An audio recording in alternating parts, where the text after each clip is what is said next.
خوفناک کہانی۔ یہ کہانی ایک شوانی کے کرے میں واقع ہوتی ہے جو کہ کسانوں کی زندگی کا حصہ تھی۔ شوانی کے قدیم چرچ سے لے کر اس کے پاس کھیلوں کی محبت والے بچوں کا تحفہ تک کا میدان تھا۔ اس کا مالک راجہ سہیل ایک نیک دل شخص تھا جو اپنی کریں کو ہمیشہ تقسیمیں کر کے کسانوں کے بیچ تقسیم کرتا تھا۔ ایک رات چاند کی روشنی ہوئی بدلتی ہوئی ایک عجیب اور ڈراؤنی شکل نظر آئی۔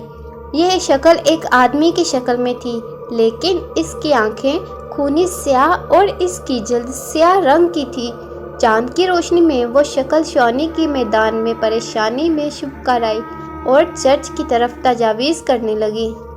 راجہ سہیل نے اپنے کرے کو تنقید سے سنا، لیکن وہ ان کی تجاویز کو نظر انداز کر دیا۔ اس کے بچوں کی کھیلوں میں دلچسپی کم ہوئی اور ان کا روزگار بھی نقصان میں آنے لگا۔ ایک دن راجہ سہیل کا ایک بیٹا اکبر میدان میں چل رہا تھا۔ جب اس نے اس عجیب شکل کو دیکھا، وہ شکل اکبر کی طرف آئی اور اس نے اکبر کا ایک طرح سے پیچھا کیا۔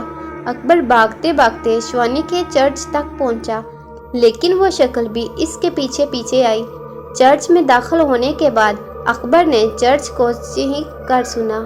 اس شکل نے اکبر کو پکڑ لیا اور اس کو اپنے انگوٹھوں سے کچل دیا۔ اکبر کی چیخوں نے راجہ سہیل کو انتباہ دیا اور وہ اپنی کریں کو لے کر اکبر کے پاس آئے۔ راجہ سہیل نے اکبر کو بتایا ہوا تھا کہ وہ چرچ کے باہر کبھی بھی اس عجیب شکل کا پیچھا نہ کرے۔ اس کے بعد وہ اپنی کریں کو اپنے ساتھ ایک گاؤں منتقل کر لیا۔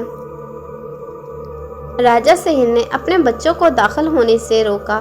انہوں نے دیکھا کہ وہ عجیب شکل ان کے قدموں کے قریب ہے اور اب وہ ان کو نظر آ رہی ہے۔ وہ شکل اب تکرار سے کچل رہی تھی اور اس کی چیخیں اپنی شدت میں بڑھ گئی۔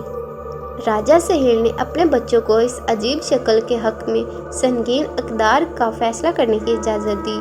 اس شکل نے اب ان کے بچوں کو پکڑ لیا اور ان کو اپنے انگوٹھوں سے کچل دیا اور راجہ سہیل کچھ بھی نہیں کر پائے۔ اس کے بعد راجہ سہیل اپنی کریں کو چرچ کے باہر بیچ دیا اور شوانی کو ترک کر کے ایک نئی زندگی کا آغاز کیا۔ انہوں نے اپنے بچوں کو یہ سبق سکھایا کہ کبھی بھی خوفناک اور مجہول چیزوں کو نظر انداز نہیں کرنا چاہیے۔ یہ کہانی ایک عجیب اور ڈراؤنے قصے کو بیان کرتی ہے جو شوانی کے قدیم ترین کریں کے میدان میں واقع ہوا تھا۔ گاؤں والوں کو آج بھی یہ بات یاد ہے کہ اس عجیب شکل کا سامنا کرنا پڑا تھا جس نے ایک شوانی کی زندگی کو ابدی طور پر تبدیل کر دیا تھا۔ اور اسی کے ساتھ یہ کہانی یہیں پر ختم ہوتی ہے۔ Thank you for watching.